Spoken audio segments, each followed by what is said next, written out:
Let me tell you of the days of high adventure.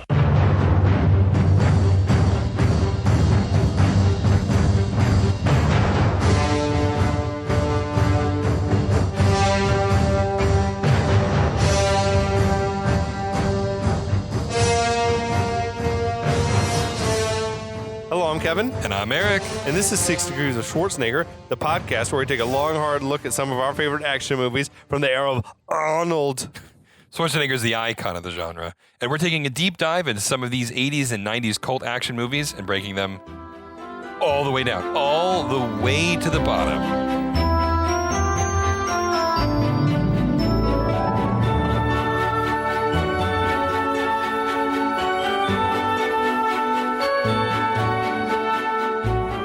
Welcome back. We're back. We're back with the penultimate episode on Kindergarten Cop. I love that word. Penultimate's one of my favorite words. It is. It's fun such to sprinkle in there. Unnecessary word. The only time I ever use it is on the 4th episode of the podcast recording. Indeed. But yeah, thanks to everyone for coming back with us.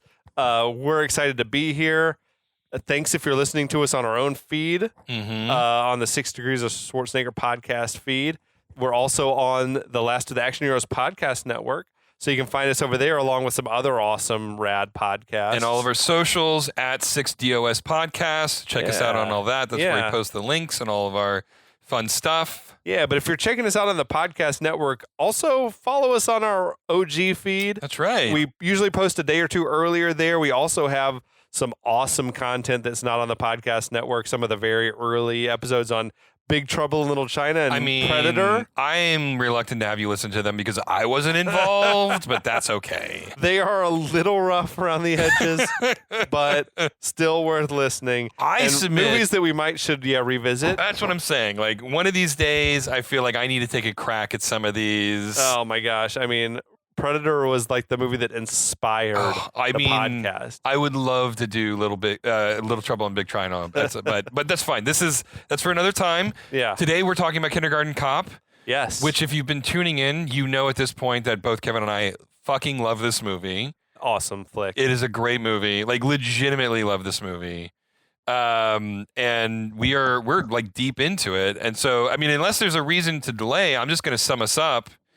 All right. So John Kimble's a cop.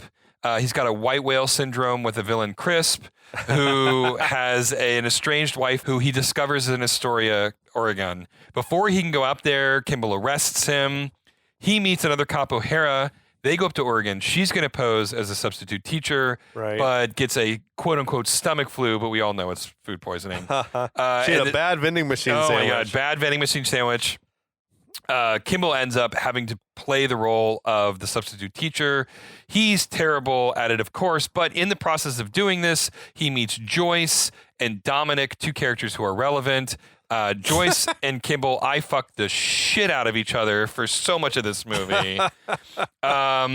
O'Hara finally gets better. They go to dinner. She poses as Kimble's sister from Austria with an amazing accent. She tells Kimble, like, "Hey, you should treat these kids like they're your deputies or something." This gives him an idea. He whips them into shape through a montage, and at the end of the montage, the kids are all sleeping. Joyce comes in. They practically fuck in the room. But because this is a PG movie, they don't. And I feel like we're caught up right there. That's amazing. Okay. Oh, you did the whole recap in like 2 minutes while petting two dogs. It's crazy. If you could see Eric now, he's... I do. I am surrounded by dogs. Yes. Yeah, that was perfect, man. Okay, excellent. So later on, Kimble has returned from work, I guess, back to the motel where they're staying to find this strange car parked in front of the room. He's definitely wearing something different than the last scene. Indeed. So this is like another day. It's another day, or he's changing clothes during the day. I can't see that. Kimble's not doing that. I don't see Kimble doing that. Or they edited scenes together in a different order after they were done. That's more likely. Yeah. But there's this weird car parked in front of the room, so he cautiously enters, hears like muffled noises coming from the bedroom. he had his gun like cleverly, I guess, hidden behind the desk near the front door. I don't know how he instantly had it there. he produced a gun. Right, just like from nowhere. But it didn't come. It was behind the desk or some shit. Yeah. So he flings the door open. He finds O'Hara naked in a bed with some dude who like flops out of the bed. Yeah. Somehow he throws this like handful of papers up in the air. I don't know what the papers were. No idea what those papers were. That's a weird kink. That is definitely a kink. We're not going to get into it. We would have expected them to be like mid-thrusting, but Hera is like enjoying the traditional like post-sex pasta dish. That's true. Yeah, she's already eating. Which again, loading. I love this character trait, and they never drop it. They are always on top of it. So O'Hara introduces, this is my fiance, Henry. Henry hilariously is like covering his junk up with a pillow in the front and a pillow in the back. Mm-hmm. It reminded me of like The Jerk, where like Steve Martin had like the dog. Yeah, the dog. Or whatever. Oh, I love that movie. But it's very memorable, tiny role that this man had. Yeah. Henry. But shakes Kimble's hand. Dude was named Bob Nelson. I think he was like a stand-up comic. Okay. Which makes sense. But Henry then scurries to the bathroom to find some clothes. O'Hara explains, it's my birthday. He came here to surprise me with dinner. He's a chef. Perfect like match for her, right? Mm-hmm. He says like he made my favorite dish, pasta al olio, which like in the hotel room he made it or he brought it. I hope he brought it, but it's just a crazy like scenario. I mean, but the whole. I mean, you totally believe that this guy loves her. Oh yeah, right. I mean, he comes out of the bathroom wearing that pink frilly robe. Like it's just that it's priceless. Like you completely believe that they are in love. Like there's no question. She sees him wearing like presumably her robe. And is like, oh, I love you, Henry. Yeah. And Henry says like, I got to get back to Los Angeles to work tonight. What the fuck time does this motherfucker work? Well, I mean, it's the middle of the day. If it's post school, right? So it can't be really earlier than 24-hour like diner. He works at a 24-hour diner. Yeah, because like it's a 2-hour drive back to Portland, right? And then a 2-hour flight or 2.5-hour flight to LA, right? I mean, we're talking about he could get back to LA by like 8 or 9. I mean, if he taxis immediately to LAX, and if he works down by the airport. Okay, then that's fine. I mean, but it's still like that's getting a late start. Yeah, it must be a late hours place. It may be. It's like a tapas or paella restaurant. It would have made more sense if he's like, I gotta work first thing in the morning or something. But anyway, we're not supposed to be thinking that deep. No. Don't think about how far away Astoria is from Portland. So O'Hara and Henry, they start like sweet talking each other, and Kimble excuses himself. So now the next day at school, Kimble again, like he's followed that kid Zach out to his car, where he forces this introduction to Zach's mom, who's like very flustered by it all. And Zach's like, I'm sorry, I didn't know he was following me, or something like that. It's all like super suspicious very as he's like trying to find Crisp's kid or whatever. Though I must say we got to pause and like take notice of how hot Zach's mom was. Yeah. She was insane hot. Yeah. Like, very, very attractive woman. I had looked her up in like the other things she's like known for is being in the movie Gattaca. She was a regular on Star Trek Discovery. I don't know if you watched that one. I didn't watch Discovery, no. Okay. No. She was a regular on that recently. I mean, now it's an excuse to watch Discovery. She gives like a great performance in this movie, to be honest. Like her little tiny part that she has, she really nailed it. Yeah.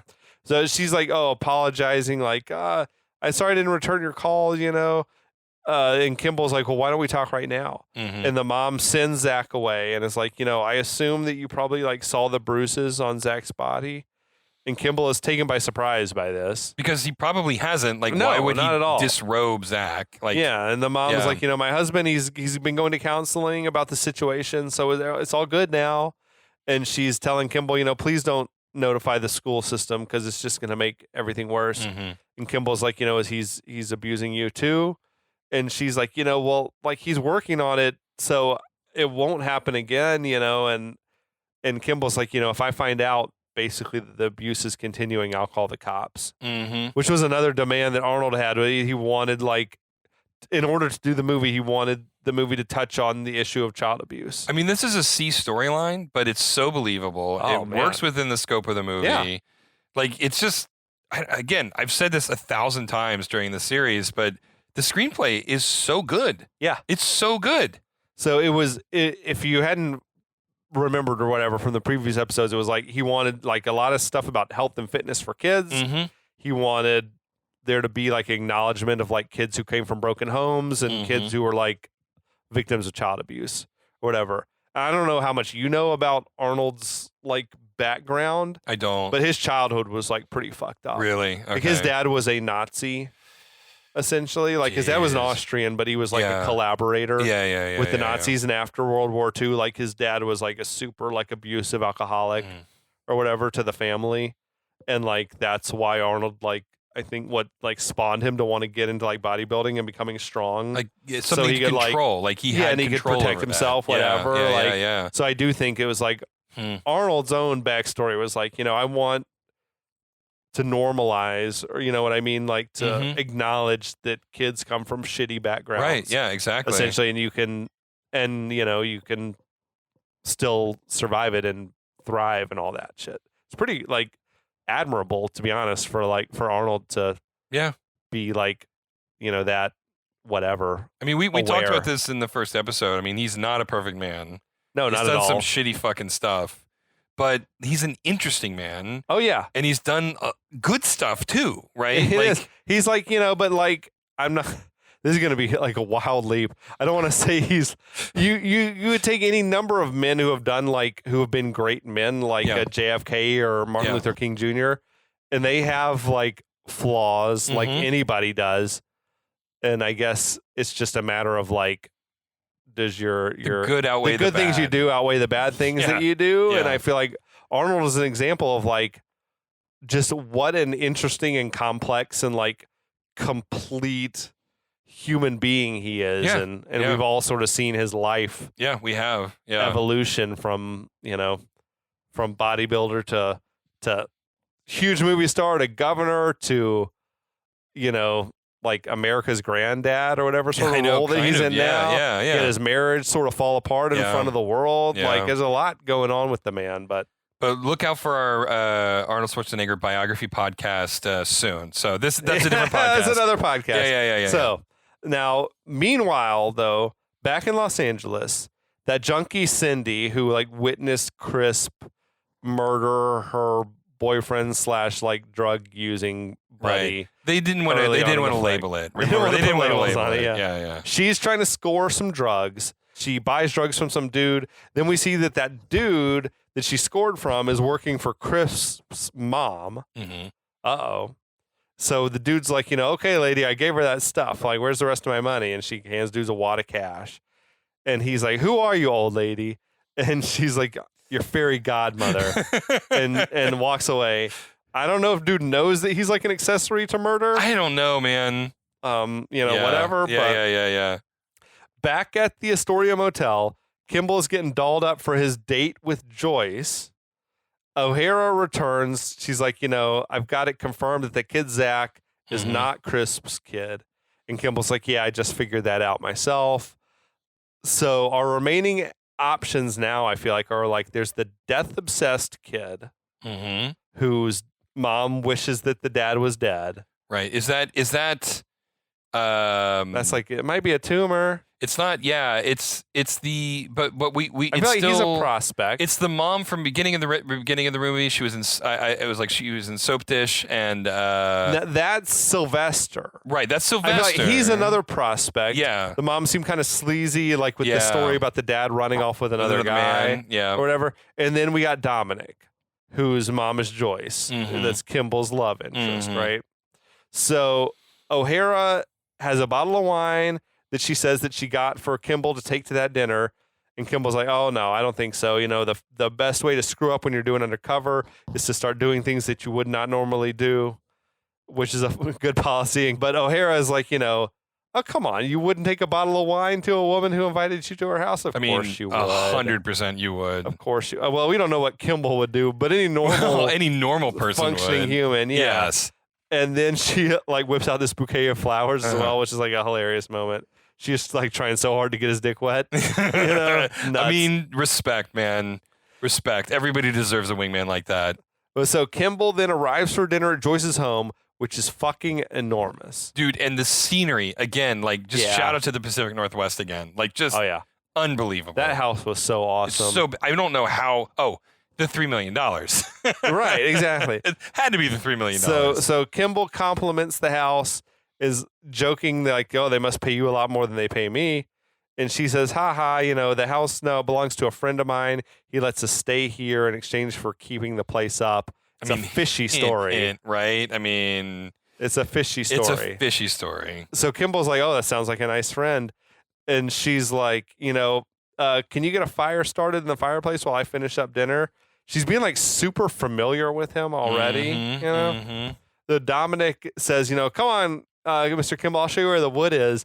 I feel like Kimble was like, I'll show your mom where the wood is. But no, Dominic takes Kimble to the backyard, shows him like his super secret hideout where Dominic has accumulated a bunch of junk inside of this like huge like shrubbery, I guess. I don't know how to describe it. Yeah, it's just a big giant fucking bush. But like underneath it, there's like all this open space. Yeah. I feel like as a kid watching, I remember thinking that this is pretty fucking awesome. Like, I would have loved an that. awesome hideout, Yeah. Yeah. So Dominic says, that he's put up a bunch of laser guns around that's going to protect him and his mom from the bad people. And Kimble seems intrigued. Dominic points out this tall radio tower that's there and tells Kimble, one day I'm going to put some lasers up on that tower, but I'm going to have to do it at night because it's got to be secret so the bad people don't know. I feel like if Kimble's radar wasn't like already pinging about the situation, like it's got to be now. At this point. Yeah.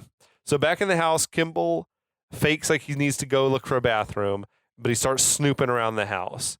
So he sneaks off upstairs. He's like going through the drawers in the bedroom and shit. There was a nice Easter egg where he went in Dominic's room and there was like all the Ghostbusters shit in there. Oh, yeah, everything. Ivan Reitman, Yeah. But then he went into Joyce's room.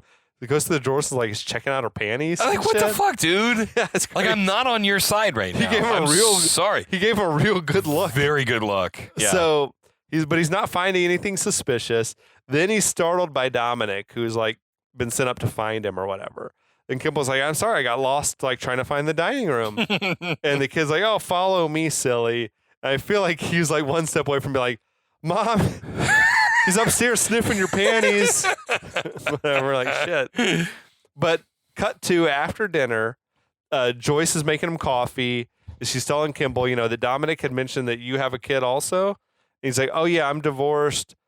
But I'm really happy because my ex is married a guy who's great with my son. And I'm lucky because I get to see him all the time. Then he segues into asking, as Dominic gets to see his dad. Joyce is like, no, my ex left, returned to France after we separated. And Kimble's like, oh, well, is he like giving you child support? Is he, with this or that? Nosy ass. But goes into detective mode. Yeah. Joyce doesn't really seem to mind it, though, and she's like, no, we were so happy to see him leave, that I didn't worry about all that. So Joyce is like, Dominic doesn't even remember him, which I'm grateful for. And Kimble's like, are you sure about that? He might remember more than you realize, because he's talking about, Dominic said you guys used to have to move around a lot to keep all the bad people away. And Joyce is like, oh my gosh, I thought he had forgotten about that. She's visibly rattled because, this has got to be crisp sex, right? Yeah, absolutely. But Kimble's like apologizing that he upset her or whatever. And Joyce is like, no, the truth is that my ex is a walking nightmare. She describes him as. So Joyce is like, the truth is that he was a walking nightmare. And I'm the one who left and I took Dominic. And he said, my ex tracked us down one time and tried to kidnap Dominic, but he doesn't know where we are now and I want to keep it that way. Sounds a lot like Crisp. I mean, so Kimble is like staring her down and is like, oh, well, it's a good thing that he's in France and not somewhere nearby. Like he's laying it on so thick. Hint. I know. I was like surprised. He's like, I'm glad he's not somewhere nearby, like Southern California, whatever. California. So, but she confesses, that no, he doesn't live in France. That was just a story that I made up to tell Dominic. She says she didn't know what kind of person that her ex was when she hooked up with him, but she doesn't want Dominic to have to suffer for the mistake that she made. I feel like we're like 99% certain, right? That this is our person at this point. There's No ambiguity. Yeah. Yeah. So Joyce says, I can't believe I told you all this stuff. No one in town even knows this. Like, please don't tell anyone. And he says, you can trust me. Famously, she cannot trust him because their entire relationship is built on a lie. I also feel like this really complicates matters for Kimble. Oh, yeah. Because now it's like, well, now if I start a relationship with you, I'm like jeopardizing the prosecution of Crisp at this point. Yeah.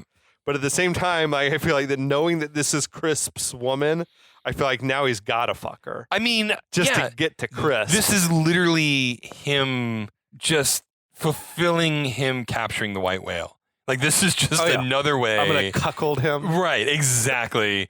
And I know that that's not what the movie is trying to present. He's going to dick her down and then never call her again. Oh, God. Just to stick it to Crisp. That's a very different movie. That is a much darker movie than what this movie wants to be. Kimble's pathos isn't that bad. Not that bad. Anyway. Yeah, later on, the kids are like rehearsing for a performance of reciting the Gettysburg Address for some reason. They're in this like the bustling gymnasium of the school where a bunch of parents are like making crafts and decorations and shit. And Kimble has this funny interaction with the kids about like did he have 4 fathers? And did he have 4 mothers? And then that one little redheaded kid steps forward. I had 3 fathers, 1 named Walt and 2 named Ralph. How do you find 2 Ralphs? Great line. But his mom, she managed. Yeah, mom looked mortified. That was Susan from Seinfeld. Mm-hmm. Yeah, it was a good touch having her like she was all made up. Yeah, she looked hella good. Yeah. I just love that every single mom in this scene is just fucking the shit out of Arnie at this point. They want to climb Mount Kimble. Straight they up. want to Mount Kimble. Oh, wordplay. But so O'Hara shows up and she waves Kimble over. She says basically, Joyce's story about the house checks out. The house is owned by some guy who uses it 2 weeks a year to ski. Though there's no skiing anywhere near Astoria. In Astoria? No. I looked it up. None. I'm like, the nearest skiing is like hours away. Yes, that is correct. You'd be a lot closer to skiing if you were in Portland than if you were in Astoria. Yes, that is correct. Nevertheless, O'Hara says, look, all the details about Joyce's life check out. There's no sign of her having millions of dollars that she stole from Crisp. The great line was, her teacher salary is less than what I make, which is pathetic. That was a great line and a great delivery. Mm-hmm. So Kimble tells O'Hara to keep looking, because this has got to be her. And O'Hara's like, you got to consider the fact that it might not be her that we're looking for. And Kimble's like, no, it's got to be. And she says, you know what I think? I think you want it to be her. I think that you really like her and it's scaring you to death. And I didn't know, what does that even mean to you? Yeah, I don't know what that means either. Like, I don't know if it means that he's scared of liking someone or that he's scared because he likes her and he thinks she's in danger. Yeah, this was a rare odd line for this movie. It wasn't clear to me what O'Hara was trying to get across here, especially given that she's been fucking wingmanning him for Joyce the whole time. Yeah, I think she's been trying. I don't know if she has a dog in the fight that she doesn't want it to be her. I mean, maybe she's been working so hard to wingman them, like ship those two. I think Kimble's afraid of putting himself out there again. That's what I think that's reasonable. I mean, we talked about that. We talked about that. Maybe he's like given up on that. Yeah, and if she is the one that they're looking for, then that's an excuse for him to break it off and not have to venture into that realm of vulnerability. I think you want it to be her because you don't want to. You don't want to be vulnerable. Yeah, I can see that. Okay, cool. We did it. We got there. We understand the line. That's perfect. So just then, Sylvester's mom, that's Kathy Moriarty, comes in with like a shiny new bicycle and a pony with a big bow on it. It's like a red herring alert. Uh-huh. She looks kind of like a mob wife, She's got like the leopard print pants and this like shirt covered in feathers or whatever, flashing money around and shit. And she's like, I'm not one for baking cakes, so I bought these little things to donate to as like prizes for the raffle, the fundraiser or whatever. O'Hara's like, who the hell is this bitch? And Kimble's like, oh, that's the one whose husband ran off with another man. He's like, it's been terrible for her. and she's like, you're not getting mellow on me, are you? I mean, yeah, he kind of is actually. I don't know. right? Yeah, like he's in touch with his feelings. Right. now I mean, and which shit. isn't necessarily a bad thing. No, but- not at all. Not at all. But like, I don't know why he's, I think, written her off as a possibility. Right. And He like took her at her word that her husband ran off with a guy. yeah, exactly. And so it was, yeah, I mean. I feel like though she's meant to be a red herring, right? Like showing up flashing money around at this moment. Yeah. But I don't think he's beyond it at this point. I mean, he's confident that Joyce is it. Yeah. And so I think at this point she's just playing for a little bit of comic relief, right? Like yeah. So now later on, as Kimble is walking the kids back to class, Joyce arrives and stops them in the hallway. And it's, to me, it was hilarious. The kids in the background were all like looking with great interest on like what's going on over here. And Joyce is like, I've been thinking about last night, and I'm glad I told you all that stuff. And Kimble's like, well, I'm glad too. And then she moved in like real close to him, and she's almost acting like they fucked the night before, but I don't think they did. Yeah, but then they just stare at each other for a while. And Joyce is like, well, I got to get back to my class. I think they didn't fuck last night, and they're both looking at each other, wishing that they had. Yeah, right on. So as they part ways, they both are like checking each other out. And she's like, I'll see you at the fair tomorrow or whatever. And he says he's looking forward to it. Then he turns back to his kids who are all like giggling at him. And like, he's like he's like, what? I was just talking to the teacher. Yeah. Like as they are there playing it cool or he whatever. Goes, what are you looking at? Yeah. They just titter. Yeah. So he gets the kids back in the classroom, and just then Zach's mom comes rushing up with Zach, apologizing like, oh, I'm sorry we're late. The car wouldn't start, whatever. And she runs off, and Kimble puts his hand on Zach's shoulder to guide him into the classroom, and Zach sort of winces. That was a powerful moment. Like, that was like, fuck, yeah. Because like Kimble sort of pulls his shirt collar back, and he can see all these bruises on his shoulders and back, whatever. Mm-hmm. It's like heavy shit. But Yeah. Zach is like, I fell down again. And Kimble rushes outside, catches up with Zach's mom just outside the school.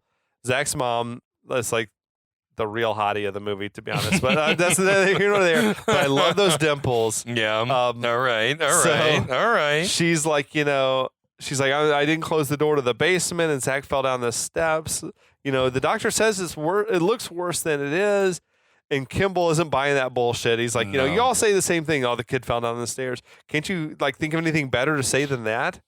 And the mom is like, look, I don't have to justify myself to you. You don't like have any right to talk to me like that.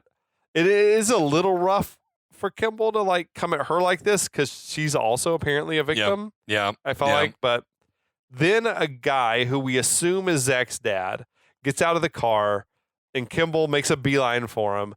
And the dad is like trying to be friendly and introduce himself as if everything is cool. And Kimble shoves him up against the car, and he's like, you hit the kid, I hit you.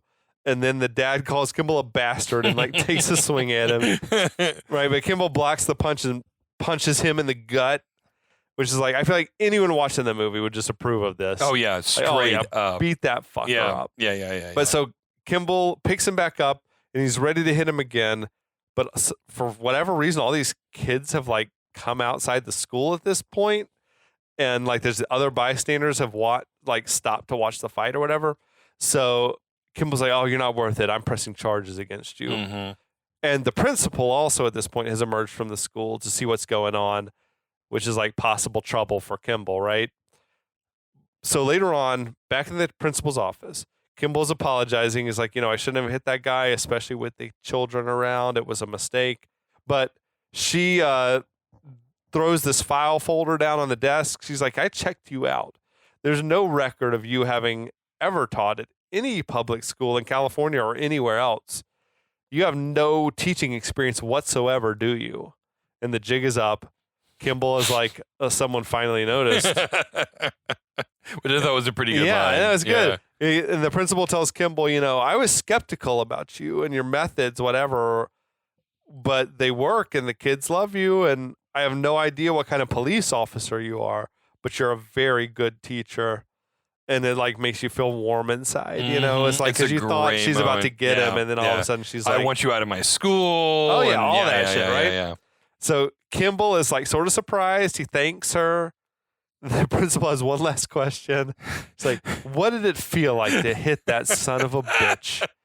And Kimble is like surprised. He's like, it felt great. Yeah. And she sort of nods and is like, yeah. Wistfully imagining that she was the one who hit him. I feel like she was like getting some sort of an overt like sexual release from it. She's like, yeah. So that's an odd kink, but she okay. dismisses Kimble. Uh-huh. She's like, I'll see you at bright and early tomorrow at the fair. She closes the door behind Kimble and then sort of like reenacts, like she punches the air, reenacting the punching the dad.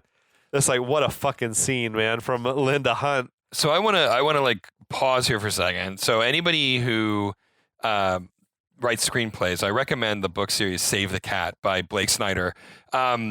And it basically is a very, like, this movie falls into his screenplay formula, like textbook, right? And if you follow, you will write a blockbuster movie if you can follow his format perfectly. Now, usually at the midpoint, it's a false negative that they have to recover from. But sometimes they'll do a false positive where everything seems great and then it turns sour and they have to come back. And this is like one of the best examples of a false positive that then turned into a negative. I'm sorry, this is episode 4, so I'm not explaining this eloquently. I am lost, but that's the bourbon. Right. And I'm lost too. But read the Save the Cat series because this is such a great example of how usually when you get to this point in this movie, there's a like major down point that you have to recover from. But sometimes there's a false positive that leads you in a different direction that you then have to overcome, right? I think I got you. Yeah, and this is like a great example of that. Like, we're at a high, and things are about to get very we got to take a big... Exactly. Yeah, right. Yeah, get down before we can... Yeah, I got you. Exactly. Anyway, I just wanted to pause. A free promotion for Save the Cat. Go read that book. It's an amazing book on screenplays. All I can say is this was an amazing scene. It was a great scene for Linda Hunt. Mm-hmm. Definitely one of the most like memorable parts of the movie. I feel like it's her like punching the air. But what did it feel like to hit that son of a bitch? Just really relishing. She's probably like, I mean, she's got years of pent up frustration of like shitty parents. I mean, Zach at this point, like she knows Zach. It's a small town. Like everybody knows that this is going on, right? Now back in Los Angeles, Kimble and O'Hara's captain is at the morgue to identify the body of the junkie witness, Cindy. And she's like dead. Deader and dead. She's like blue and shit. Yeah. She's been dead for a minute. And he's like, well, there goes our goddamn case. And he instructs his underling to tell Kimble and O'Hara that their witness is dead. So they're going to have to cut Crisp loose. And he wants to get them back to LA pronto. The underling was the Asian dude who was like a cop in Showdown in Little Tokyo. Oh, really? Also, he was the one who was like Mike Yanagita from Fargo. Oh, like, my God, that's hilarious. So I feel like that. I didn't even notice that. I feel like this movie takes place in the Showdown in Little Tokyo universe. Okay. So not in the Twins universe. This guy got reassigned to Little Tokyo. That makes sense. After this. I mean, they're in LA, so for sure. Yeah, that seems reasonable. So that guy, the underling, tells the captain, that. Well, pause though. What? Okay. So does this imply then that Dolph's character from Showdown in Little Tokyo was the cop who went undercover in Kindergarten Cop 2 then? Of course. Yeah. Right. I haven't seen the movie yet. I haven't seen it, but I assume he's the cop. Seems reasonable. Absolutely. Yeah. Okay. That is, he's gone from being like samurai obsessed. Right. Dude. Absolutely. Yeah. I think it's fact. It's canon. I have to watch the movie now to verify this. I know. Right. So the underling guy tells the captain that O'Hara says that they think they found Crisp's wife, but there's no sign of the money. Mm-hmm. And the captain instructs the underling, will you tell Kimble and O'Hara to basically strong arm the bitch? Tell her we're letting Crisp go and he knows where she is. So if she wants protection, fork over the money. Mm-hmm. That's some cold-blooded shit. I know, right? So elsewhere, we see Crisp being released from jail. His mother is out there waiting. And he's like, I love you, mother. She's like, we're going to be a family again, son. This is a twisted fucking family. It really is. And it's twisted. I feel like that whole, we're going to be a family again, it was like literally a line from Twins as well. But now, back in Astoria, it's the fair or whatever. Right, and this is down in Cannon Beach. This is at Cannon Beach. Yeah, the Goonies Beach. The Goonies Beach. Yeah. They got the petting zoo, fucking carnival rides. There's like a shitty little band playing. Another Cannon Beach is an amazing little town. I gotta get so there. amazing. There was a sad clown for some reason there. It was weird. But Kimble and Joyce are running like the three-legged race together. They fall down before the finish line. It's like a cute moment, whatever. Later on, the kids are doing their Gettysburg Address shit. They nail it. They have like the fake beards and the stovepipe hats. And I mean, who doesn't love to hear a reciting of the Gettysburg Address? Yeah, after like all? kindergartners. They're just priceless. Now the principal takes to the stage and is singing Kimble's praises to all the parents. She's like, I ask that you all help me convince Mr. Kimble to consider staying on a permanent basis. Which I was like, that's pretty fucking bold. Well, what about the other teacher? That was what I was thinking in this moment. Like, sorry, bitch, you're out of here. This poor teacher was like, "Hey, LA cops want to like pose as the substitute. He's Don't so worry, damn good, though. Don't worry. It'll only be for a little bit of time. You're on paid leave. Meanwhile, this is like 3 months later. You're fired, bitch. Yeah, I know. This is like, what the fuck? I'm sorry, you've been replaced. What the fuck? Yeah, exactly. This cop is so good. I'm sorry. You're done. You're done, bitch. Yeah, it's crazy shit. Oh my God, yeah.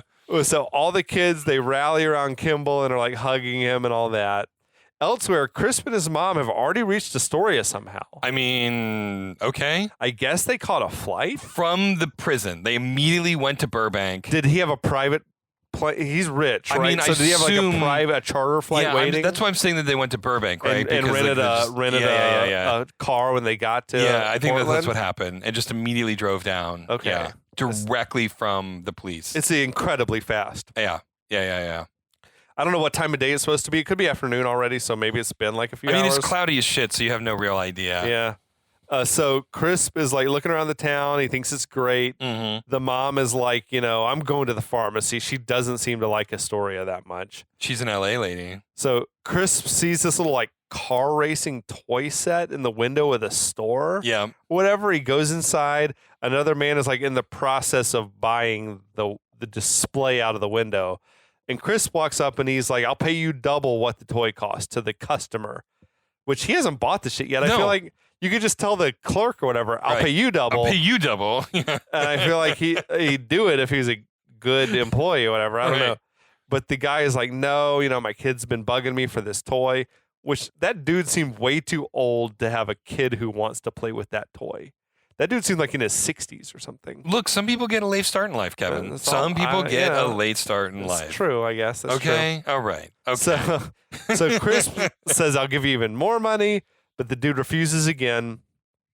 And it's like, dude, Chris, there's lots of toys here. I don't know why he keyed in on this one toy. But I feel like it's a character. Like, I feel like we're establishing something about Crisp. Well, I mean, I think that he is an obsessive too. Just like Kimble's white whale is Crisp. Crisp is also an obsessive, and he works it into his mind that this is something that his son would love. He's also a sociopath. He's a total sociopath. Yeah. Right? And so, yeah, it's like, this is it. This is the only toy I can possibly that my kid will accept, even though I didn't know this toy existed 5 seconds ago. But in my twisted fucking mind, I have decided that this is the one that he wants. I am the most important thing in the world, exactly. So I should get what I want. Yeah, I mean, it actually works, frankly. No, I think it is. It's, right? it's a character development moment. Yeah, totally. Which is that he's a fucking psychopath. Right, exactly. Yeah. But they sort of tell him no, and Chris was like, oh, well, no harm in trying, and he leaves. And the man and the employee are like laughing at Chris, which is kind of weird. Yeah. But the dude's like tourists. Which, I mean, Astoria is kind of a tourist town, especially because of the Goonies. Okay. Yeah, but yeah. It's a small town, but the Goonies was a big enough movie that people will like go see the Goonies house and they'll head down to Cannon Beach. Okay. So yeah. So now back at the carnival, Crisp is like watching Dominic ride around on the pony or whatever. He sees O'Hara standing there. She looks very serious. He walks over to her. She says, look, we're out of time. We got to press Joyce to cooperate like now. And O'Hara says that Cindy, the junkie, overdose. She's dead. Crisp was released earlier today. He could like be on his way here already. I mean, yes. I feel like it took a long time for that info to reach them. Right. Is what's weird to me. Like, that's a simple, it's a fucking phone call. Okay, but keep in mind that this is like really before cell phones were a thing. Yeah. And it's I very thought about possible. that. I feel like they would have like pagers or something. They would have a pager. But yeah, even if they had pagers and they were at the fair, they still had to find a phone. That's true. Right. They were like out there on the Exactly. beach. They had to like drive back in and call home. I feel like it's reasonable that they didn't have immediate connection to LA. Right. Yeah. I thought that was reasonable. Okay. Yeah. But so they basically the idea is Joyce has got to cooperate and tell us where that missing money is, or she's not going to get any protection. Right. So just at that moment, like Joyce, it was incredibly cheerful. Yes. Very happy with her She runs over, she's like, Ursula, like she wants to catch up or whatever. I kind of feel like that they fucked at this point, and she's got the post-coitus glow. That's how it felt. That's the way it felt to me. They could have snuck away after the three-legged race and yeah, fucked. that's what I think. I think that they fucking had a roll in the hay, literally. They fucked at the petting zoo. They fucked in the petting zoo. No. So Kimble and O'Hara are both like awkwardly silent, and Joyce is like, okay, what's going on? And they come clean. They say, we're not who you think we are. She's confused. Kimble's like, we're police officers. We know who you are. We know that you took $3 million.